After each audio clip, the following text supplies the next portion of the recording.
Medical journal the Lancet journal में antibiotic दवाओं के असर की अब तक की सबसे बड़ी अध्ययन की रिपोर्ट प्रकाशित हुई है।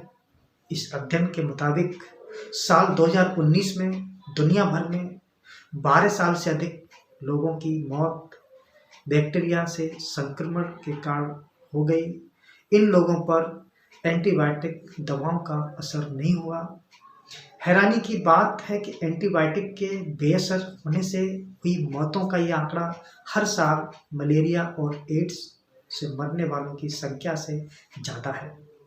मेडिकल टर्म में दवाओं के बेअसर होने की इस अवस्था को एंटी माइक्रोबियल रेसिस्टेंस यानी एएमआर कहते हैं। अध्ययन की रिपोर्ट में चिंता जताई गई है कि वैसे तो इस स्थिति में हर कोई खतरे में है, लेकिन विश्व के गरीब देश पर एंटी माइक्रोबियल रेसिस्टेंस का प्रभाव अधिक हो सकता है। चलिए जानते हैं क्या है एंटीबायोटिक दवाओं के बेअसर होने की वजह। एंटी माइक्रोबियल रेसिस्टेंस क्या है और कितनी खतरनाक है ये स्थिति, प्रभाव और किन देशों पर सबसे अधिक खतरा है। नमस्कार दोस्तों, मैं हूं आपका दोस्त and host doctor Dinesh Sakya और आप देख रहे हैं नमो योगा यूट्यूब चैनल। तो आइए वीडियो को शुरू करते हैं।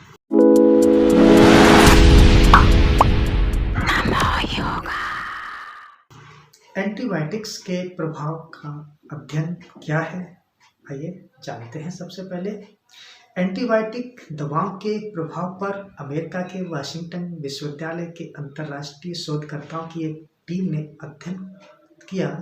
उसमें दवाओं के बेअसर होने से मौत का अनुमान लगाया गया। ये रिपोर्ट 204 देशों में विश्लेषण किए जाने के बाद तैयार की गई है। अध्ययन में कहा गया है कि साल 2019 में दुनिया भर में बीमारियों से 50 लाख लोगों की मौत हुई है, जिसमें एएमआर की बड़ी भूमिका रही है।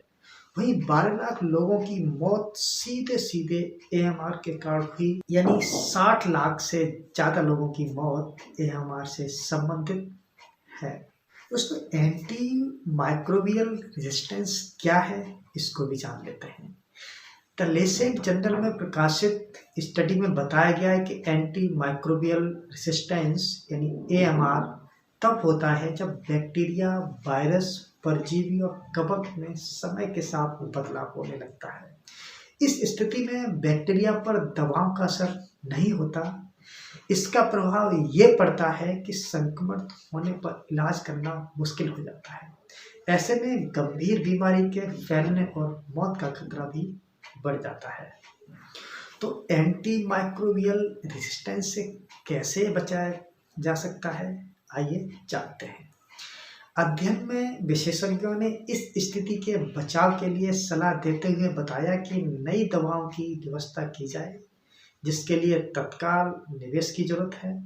वही जो दवाएं मौजूद हैं उनका भी समझदारी से उपयोग किया जाए, तो हम ऐसे एंटी माइक्रोबियल रेजिस्टेंस से बच सकते हैं। क्या एंटीबायोटिक दवाओं का असर नहीं हो रहा, क्या सच है? दोस्तों, पिछले कुछ सालों में मामूली संक्रमण या बैक्टीरिया होने पर एंटीबायोटिक दवाओं का उपयोग अधिक बढ़ गया है।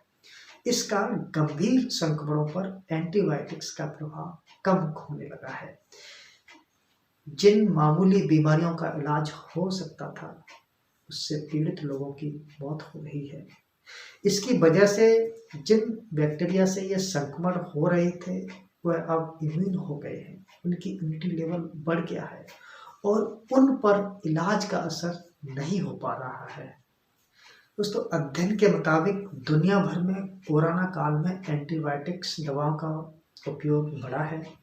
ऐसे में एएमआर का खतरा बढ़ने लगा है। ब्रिटेन के स्वास्थ्य अधिकारियों ने एएमआर को लेकर चेतावनी भी दी थी। उनके मुताबिक एएमआर एक छिपी हुई महामारी है जो कोरोना के कारण उभर सकती है। अध्ययन में अस्पतालों के मरीजों के रिकॉर्ड से पता चलता है कि एएमआर का सबसे अधिक असर बच्चों पर रहा है।